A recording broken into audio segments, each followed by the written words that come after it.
All right. Well, good afternoon, everybody. So my name is Carson Young. I'm the LMS administrator for UNC Pembroke. Um, Wes was the LMS administrator prior. I just started at the beginning of the year, and it's been great. And I've worked with some of you already, and it's been fantastic. So thank you for that. Um, as far as agenda goes, just going to go through a couple introductions and kind of what our foresight is for this particular gathering or meeting, if you will. So it's only scheduled for 30 minutes, so we'll get going and then answer as many questions as we possibly can. What we're going to do is I've asked Brian. Brian is our representative over at Examity. So he's kind of my counterpart, and we go back and forth when we see things or there might be an issue or a question that a faculty member may have, and work those issues out and help to better educate. And that's the reason why we're doing this Tech Tuesday topic is simply because Examity seems to be one of the hotter topics and one of those topics that we get a lot of action for. And so we just thought we would come together and we can talk. We're going to talk about this on the Canvas side, which I'll show you a few things of how to properly set up a course so that Examity works seamlessly through the integration we have with the Examity platform. And then after I go through Canvas and what Canvas should look like and what things should be in place, then Brian is going to take it over and he's going to take a look at the other side, the Examity side, and also go through some tips and tricks on the Examity side and some do's and don'ts for a nice seamless experience. Brian, did you want to introduce yourself before we get going? Happy to. Thanks so much, Carson. Hello, everyone. Happy Tuesday to you all. Thanks for having me here. Brian Hendricks from Examity. At some point, we'll make sure to share my contact information with you all. It's also in a place that you can easily locate it as well there at UNCP on your Proctor website. But again, really happy to be here and happy to show you some of the Examity things and happy to answer any questions you may have as well. All right, thank you very much, Brian. Okay, so a few things as far as Examity is concerned. And let's see, I'm just going to change my layout really quick. There we go, grid. That's much better. Otherwise, I'm just looking right at Brian. All right, so I'm going to go ahead and share my video. And we'll get going here. Let's see. Here we go.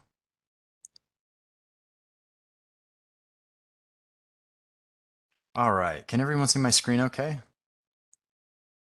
Yeah? All right, great, thanks. Okay, so a few things, and again, there's some documentation that has been created for this purpose, which will be shared out. So you'll have kind of a checklist to go from that you can refer back to. But I just wanted to go through some very simple steps that really are causing a lot of the questions that come through. And again, they're very simple. They don't seem to be too out of the ordinary. But let's just talk about basic setup. So as far as setup is concerned within your course, if you're wanting to use Canvas native quizzes, number one is you're going to want to use classic quizzes and not new quizzes right now. Ray Bune and myself, we meet with our Canvas representative every month. And new quizzes, it's not quite worked out yet.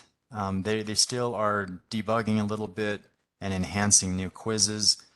And unfortunately, one of the limitations of new quizzes right now is that nice seamless integration with some of the third-party platforms, specifically with proctoring.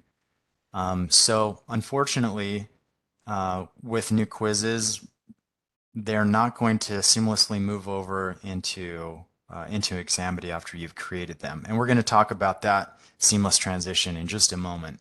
But I did want to mention that first. Number one, if you're wanting to, again, use Examity for Canvas native quizzes or exams, you want to use the classic quiz format, not the new quiz format.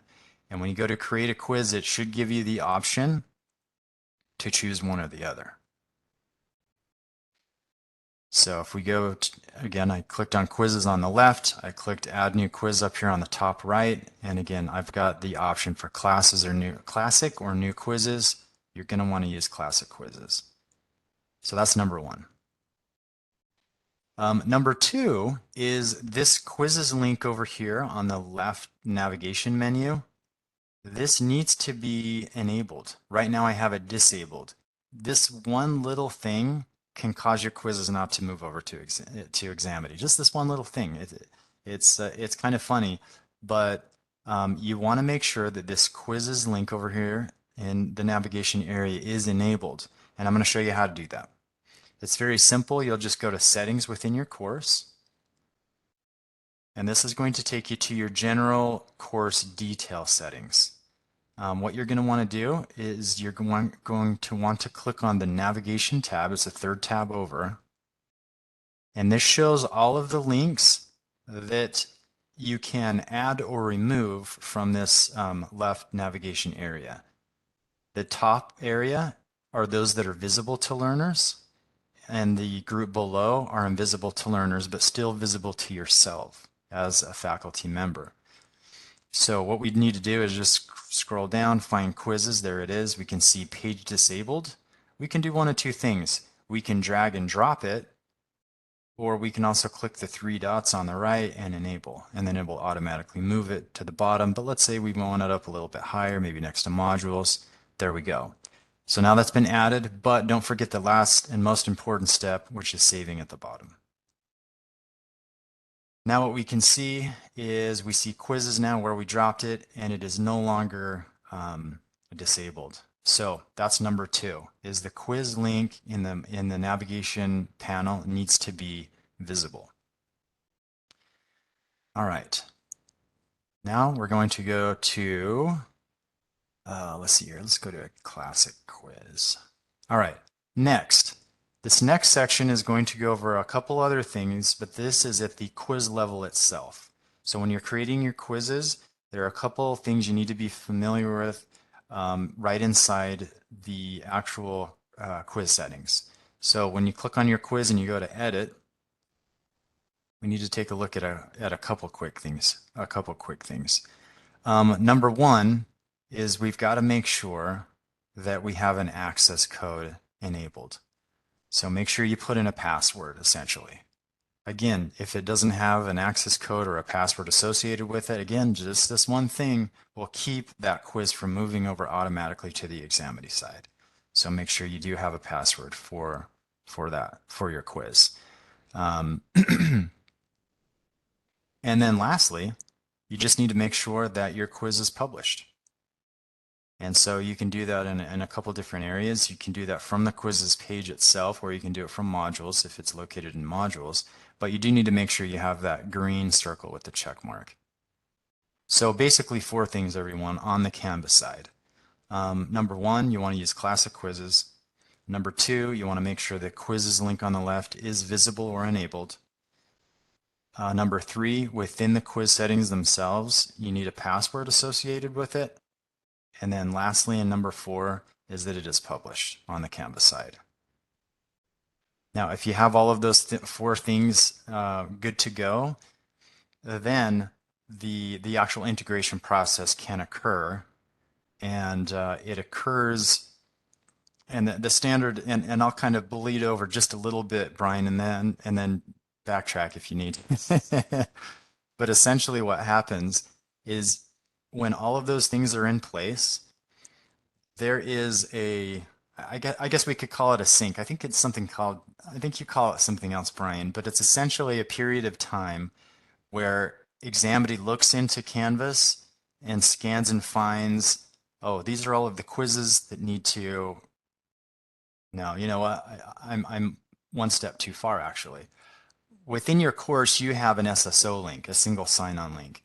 Let me go back to module. Sorry, I got one step ahead of myself right here. So in your courses, and again, if you don't see this in your course and you're like, well, hey, I want to use Examity, let me know. I can help you with this. We can get it in there. But you should see an Examity SSO link in your course. And when you select this, after all your quizzes are set up and they're good to go, after you click on this SSO link, and let's see if it will pop me into my own session or if I've got to go into a faculty session. Here we go. Perfect. Actually, I'm logged in as a faculty member already, so this is a good example. It's going to take you to your account, and it's going to show all of your courses that, again, you're in a course with this Examity link, and when you click on that link, this course automatically will push over to Examity. It's real time. So the course itself will show. So for example, if we look at this financial accounting course, 21815, it's fairly recent. Just by clicking on that link, it will automatically bring the course over. A very important thing to notice is that it says Canvas in this column here under platform. That's a big thing, and Brian will talk about that in a little bit. And this number here is very important as well, because this is the number of this is the Canvas course ID. You know how when you're in Canvas and you're in a course, and if you're on the home page, this URL here, courses / and then you have typically a 5-digit number.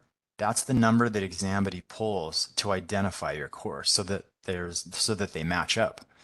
So if you have some courses that are named the exact same, and I know again Brian's going to talk about maybe some naming differentiation here, you can always look at this number here and compare it with the URL to see if it's the same or different, and then you'll know.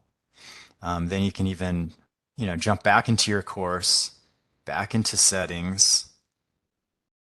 And if it's too similar or exactly the same as last semester and the semester before that, I can just make a quick little name modification and maybe just do something like this, fall 2022. And then when it runs again, when it runs that sync again, or runs it for the first time even, that name will then change on the Examity side automatically after that night's sync. So do keep that in mind as well for differentiation. What happens if those numbers are different? So if the numbers are different, that essentially means that either one of two things. Either number one, you're just looking at the incorrect course, because the course should automatically come over regardless. Or I have seen this once before. There are some links inside the course that are still referring back to a previous semester. Like the links didn't change over for whatever reason. I have seen that actually just a couple of weeks ago. And so if that happens, where it's just not matching up at all, the course came over, but when I'm clicking on these links, they're referring to a different course ID number. You're going to want to submit a ticket for that, and we'll take a look at it and fix it. The fix is pretty easy. Carson, would that happen if we're pulling the Examity over from Course Commons into our course? It shouldn't. It should automatically map properly, so that shouldn't happen. Okay. Anytime you're importing or even exporting an item or sharing content between courses, it should automatically rekey that code to the course you're importing into. And then even if you're exporting into a course, again, it should change that as well. So it should fix the mapping for you. But I've just seen some typically what happens is someone will copy and paste a page rather than import a page. And that's where that usually happens, because it's going to take that code, you'll just copy and paste it, and that's what it is. But if you import it, it will change the code to the proper course number. Okay, the one thing I saw this semester was when I imported in from Course Commons, went in and found Examity and imported in, the instructions for the student says it's no longer active. Okay, yeah. So like we were looking at it for our incoming junior class, And so the instructions, when they click on instructions for students, it's saying that it's not working. So That it may have expired or something Yeah. in the commons. Okay. Thank you for bringing that up. I will take a look at that and we'll get that resolved. That would definitely be on my end. So I'll go ahead and take care of that. So that's the student tutorial video, right? yes, yes. Okay, great. Thank you. Perfect. Okay. Again, just lastly, it's just differentiating, course numbers within Canvas itself. Once you change the numbers slightly and save it again, it's not going to be automatic into Examity. It's going to have to run that sync that evening, and the next morning it should be all good. Again, that's the progression. Set up the quizzes, click on the SSO link. Your course moves over to Examity, and then that night, all of the quizzes should then be pulled over by Examity, and that next morning you should be able to then see your courses, and then learners, depending on dates, should be able to start registering for those exams. So at this juncture, we're going to switch over to the Examity side. I'm going to stop sharing as soon as I find the stop sharing button and turn it over to Brian. Great. Hey, Carson, before you Oh. go, Yes. did you say, I know you said for us to contact you, but should that module for Examity be at our Canvas sites by default? Everybody should have that module. I believe it is. I believe it is. So I don't have it, and I don't know if others do or do not. I don't have it by Okay. default, so I will contact you as you mentioned. Yeah, please. Yeah, just submit a ticket or contact me, and we can import it in there very quickly for you. And Yeah. I'm seeing on the chat somebody else saying they don't have it. Okay. Yeah, Yeah, just that's- reach out. We can That's get the that. reason, Carson, that's the reason why I went to Course Commons, because it wasn't in there by default. Oh, I see. That makes sense. Okay, perfect. Yeah, and if you would like some help with that, please let me know. Reach out, and I'll make sure we get it in there for you. All right, Brian. Off to you. Great, thank you. James, I just texted or chatted to you. I'm not having share options, so not sure if you can provide me with that presenter role. Thank you so much. While we're waiting for that, just wanted to let everyone know, kind of from my experience thus far, working with everyone there at UNCP and with Carson, I have found that a lot of the issues, I'm putting quotes around that, have been mostly from a situation where Canvas, as Carson just walked through, may have something that isn't quite set up exactly right. So I would urge all of you to make sure that you rewatch the video that is being recorded right now, to make sure that you do go through all of those steps and make sure that it's published and available and all of that, because frankly, the information that's in Examity, for the most part, for most of you, it is simply being pulled over from the Canvas site. Everything that's in there is basically being brought over, and you really shouldn't have to do anything physically, manually in Examity to correct an issue or make a change. You should be able to do it in Canvas and allow that to flow over. If it's an emergency situation, you literally need to make a change because it's something that's happening within the next half an hour or something. Okay, fine. But otherwise, you should be making that over in Canvas, and it should be flowing over. So if you're not seeing your exams when you go in to look at your course in Examity, there's most likely an issue with how that exam has been published or not published or whatever it might be on the Canvas side. So just making that point. There's obviously also the possibility that technical issues could occur, and maybe it is something that I can assist with in terms of pulling in the file that we're talking about that comes over every night. But most of the time, we do find that it's something where something just needed to be clicked in Canvas, and obviously Carson can assist with that. We don't have very much time, I just realized, so I'm going to go through this fairly quickly. Happy to answer any questions, so y'all feel free to ask questions while I'm talking. I won't feel like I'm being interrupted or anything like that. From the Examity side, you can see the screen Carson, touched on it as well. My main thing, even though you can see that there's courses, exams, test takers, all of this type of information is available to you, I'd really stick with going through your courses and looking for information within your courses down here. So if you had a list of courses, I wouldn't click on exams, test takers necessarily. I'd go directly to your course, because if you do, as you'll see here, it's going to give you most of the same exact information. It's going to give you the test takers that are associated with that course, the exams that are associated with that course. So you really don't need to navigate up here. In fact, it might make it a little bit more confusing for you. The course information that you're seeing here, again, that's being pulled over directly from Canvas. You don't need to create that. You shouldn't create that in Examity, because as Carson pointed out, the platform should always say Canvas. If it says standalone, that's most likely because you may have tried to create your course manually in Examity, and it really should have been made and created in Canvas.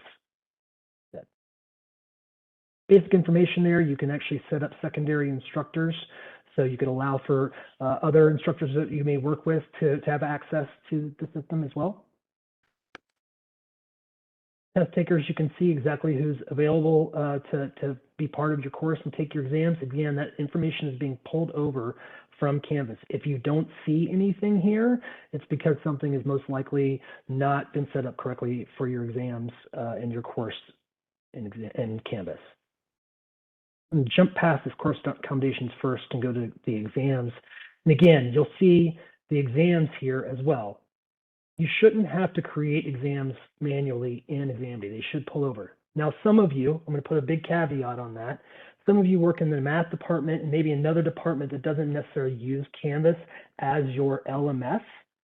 And for those of you that are in that situation, yes, you will create your exams manually in Examity. I think those of you should know who you are, and certainly we can assist you with that if you need help. But everybody else that isn't in that situation, that uses Canvas as their LMS, that information is flowing over every night on files. To click into that exam, this is really where you're going to see a lot of information. Everything that you're seeing here, including the password. I saw some questions about passwords. Those passwords should be created in Canvas. Oops, oh boy. Those passwords should be created in Canvas, and they will be pulled over into the Examity platform. You can create oh boy, I don't know why that's happening. You can create whatever password you want to. You just don't want to share it with any of your students. If they know the password for your exam that's in Canvas and Examity, they could access that exam and bypass the proctoring altogether. If you come into Examity and try to make a change manually, which you can. So for instance, I'm going to go ahead and try to change this to October 21st at 1:30 a.m. All right. And then I'm going to hit Save Changes. You're going to get this box that's going to pop up. Does everybody see that edit exam? I can't see everybody else because of the way my screen is, but I'm going to assume that everybody can see that. What that's telling you right now is that if you make this change manually, you are then going to stop your exam from being able to continue to flow over from Canvas with any changes that you may make. So if you're going to come into Examity and make a manual change, you're going to basically stop the normal process of your exam flowing over from Canvas into Examity, and then I'm going to have to get involved to get something removed, essentially, to keep that from stopping your updates. So again, if you need to make a time change or a date change overall for your exam, make that in Canvas. It'll flow over overnight, and it'll be there the next day.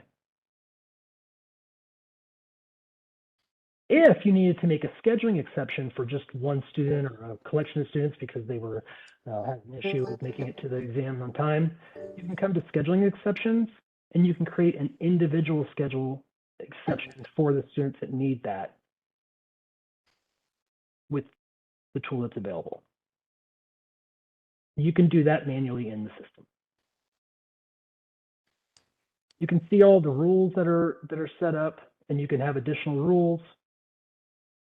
You can actually import instructions from a previous exam that you may have had, so you can have those those special instructions or add special instructions, and you can do any kind of special instruction that you want.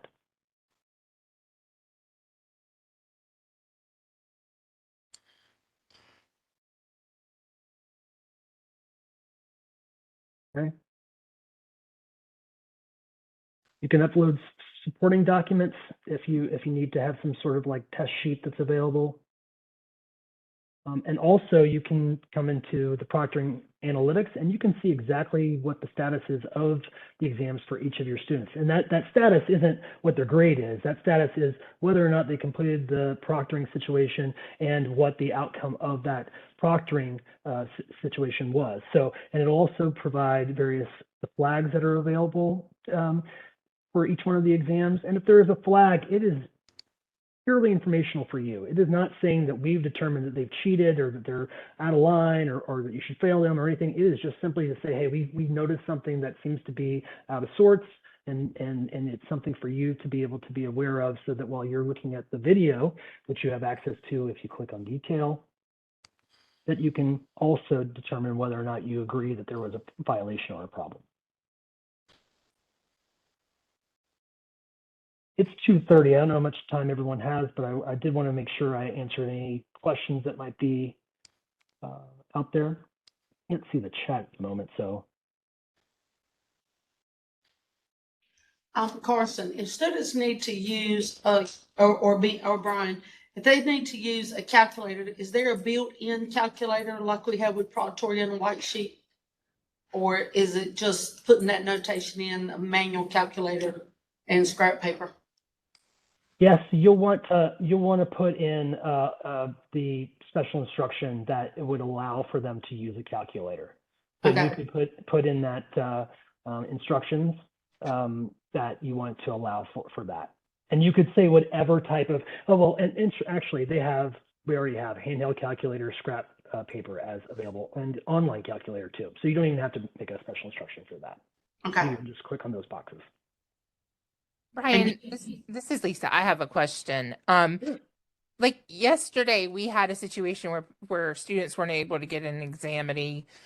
We're not really sure exactly what happened, but some of the students, it was past that 10 minutes that we were trying to get into the test. Would you use that scheduling exception if you had to go back in to allow that student to then start the test late? Is that what you would use, I guess is my question. Yeah, that is what I would use, and I'm glad you bring that up also. Not that it necessarily correlates with exactly what you're referring to, but I do want to say something about your timing of your exams, and especially the ending of your exams. Honestly, the end time frame here. I would highly recommend that you consider the idea that your students, most people in general, are going to wait till the last minute, most likely, to take their exams. That's just human nature. And that most of us, maybe there's some that are way younger than I am out there, but most of us had our finals or our tests or exams when we were in school. We only had a limited time frame that we were allowed to take those exams. We were told that we had Wednesday at noon was when we went to the classroom and took our exams. The wonderful thing about online proctoring is it does give you the accommodation of allowing for more flexibility, which is fantastic. But I would say and recommend and highly urge you to consider that even if you as a department say, okay, our final exam week goes from Monday until Friday, but you know that you have to submit your grades, that you have to review all of that and submit that by Sunday or the next Monday, that if you give the very last minute available to your students as being allowed to take their exams, they're going to push that most likely as much as possible, and you're going to have a scramble situation on their hands, on your hands, and frankly, on our hands as well.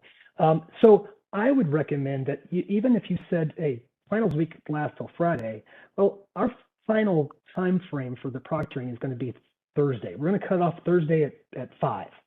And you know that there's going to be some last minute situations which will allow you to have 3 students taking it because you gave them an exception on Friday, as opposed to the majority of your students, and then everyone's scrambling on Saturday and Sunday to try to accommodate the folks that had an issue or a problem or simply showed up at the last second with having not plan to take their exam until the last second. So it's just a PSA. It's something that I see all the time, especially midterms, especially finals.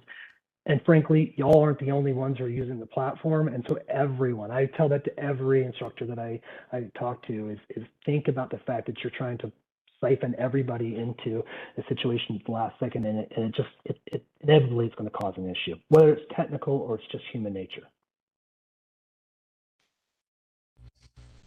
How much lead time do students need in scheduling exam? Does that depend on security level?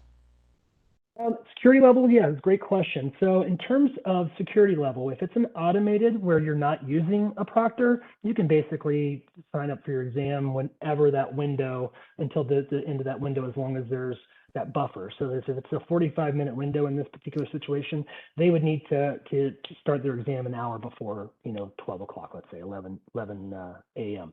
But for your live proctoring, you need to schedule your exam 24 hours in advance, at least.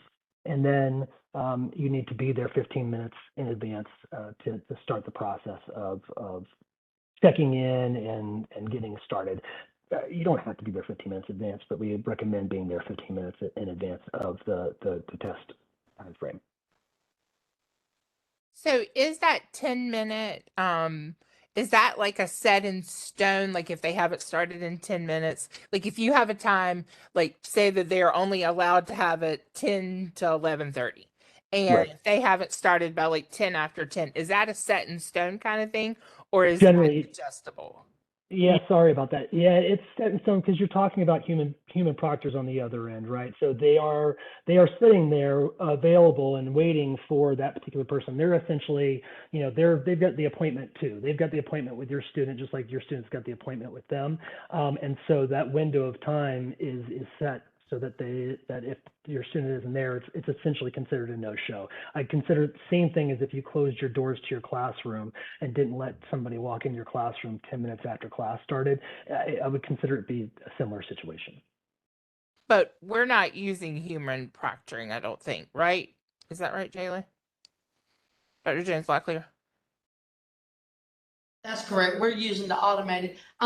Brian, I think her question is coming back to students having trouble logging in to Examity and sitting there, and is their exam running in the background in Canvas, or does it not start until they get into Examity? I think that. Okay, that makes a little bit more sense. I'm sorry. So they are tied together generally in terms of what your time frame in Canvas or your whatever LMS you're working with. If you're providing a half an hour time frame for your exam running in Canvas, let's say, yeah, there is a correlation there. And so if that buffer zone of time that's available for that exam time frame runs out, we don't have any control over that, and therefore, that's not necessarily something that Examity can control. If you only are providing them with a half an hour and that runs out because they didn't access Examity, prior or whatever, then their exam just is going to run out. I don't know if that answers the question or if that makes sense. But. And I put it in the chat, but I'll go ahead and ask it. Are there certain computers like the Chromebooks or certain tablets that aren't compatible? Because I think we've seen a little bit of trouble with our students that have some of the, not a Mac, not a Windows system, that are having a little bit of trouble accessing Examity. Yep. So laptops, desktops, and Chromebooks are what works for Examity, and Chrome, as far as the browser, is what we strongly recommend. And essentially say that's what you should use is Chrome, even if you have to just download it for the period of time that you're using the Examity platform. But anything else beyond that, so anything beyond what I just mentioned, it really isn't compatible as far as hardware. Okay, I think that's could be some of our troubles. We have some students that are using tablets And so we just need to know to have some extra laptops for them available. Yep. And I'll make sure that you'll also have the, if you don't already have access to kind of the test taker guides, the admin guides that we've created, we've updated them in the last few months. And they spell out right at the very beginning exactly what is required in order to ensure, a proper experience.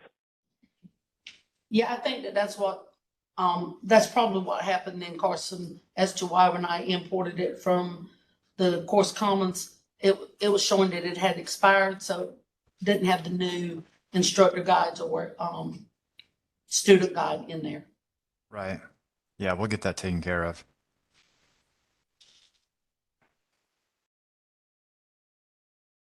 Well, I do want to ask one question about the analytics, Brian.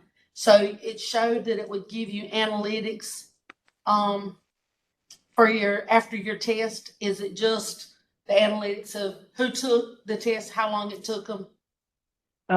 Really, so here we are with that Proctoring Analytics, and this really is showing you, it does show you generally how long it took based on the video. There isn't an actual working video here, but Yeah. you could watch the video if you haven't already seen this in the past. You could watch the video of the exam taking place, and then the timestamps will actually jump you to the various different locations of the video so that you can see exactly what is being described here with the flags. The main point of this really is that if there's a red flag or a yellow flag, that you can jump and see exactly what happened and make a decision whether or not you want to pursue anything else with that. Okay. I've used that before. I didn't know if it had changed. So yeah, I've had to look at some student exams just because of that very reason, that it kept flagging them.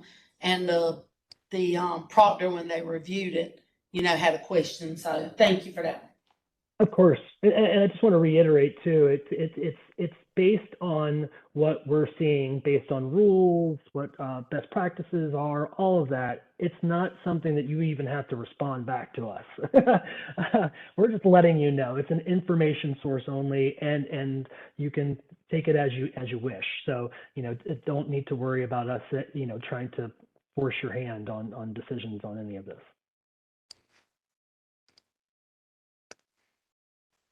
Oh, one more thing. I'm sorry, I didn't mean to yell. But it's extremely important. I want to make sure y'all are fully aware of this. The profile.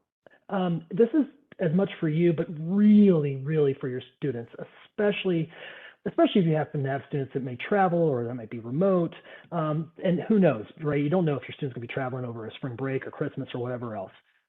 In their profile, they really, really, really need to make sure that they select this automatic time zone setting. You have the ability to manually set your time zone, but I wish we almost didn't allow that. I think it's a holdover from the systems as it was created years ago. But the automatic time zone will then follow your students no matter where they go. And therefore, when they set their exam time at 10:30 a.m. on a Tuesday, and they're in Pembroke, if they then travel to California before their exam, it's going to note what time they are in and therefore correlate it to their exam. I've seen so many situations where a student doesn't have the time zone set up correctly, and they show up an hour late or an hour early or whatever to their exam, and they can't understand why it's not available. And most likely it's because, almost all the time, it's because the time zones aren't set up correctly or aren't correlated. So please, if you've talked to your students before about using Examity, please make sure that they go in and set up their time zone with the automatic button there, not setting it up manually, but setting it up with that automatic time zone button. Seems silly, but it's really important. All right, thanks, Brian. Any other questions for Brian or myself before we wrap up?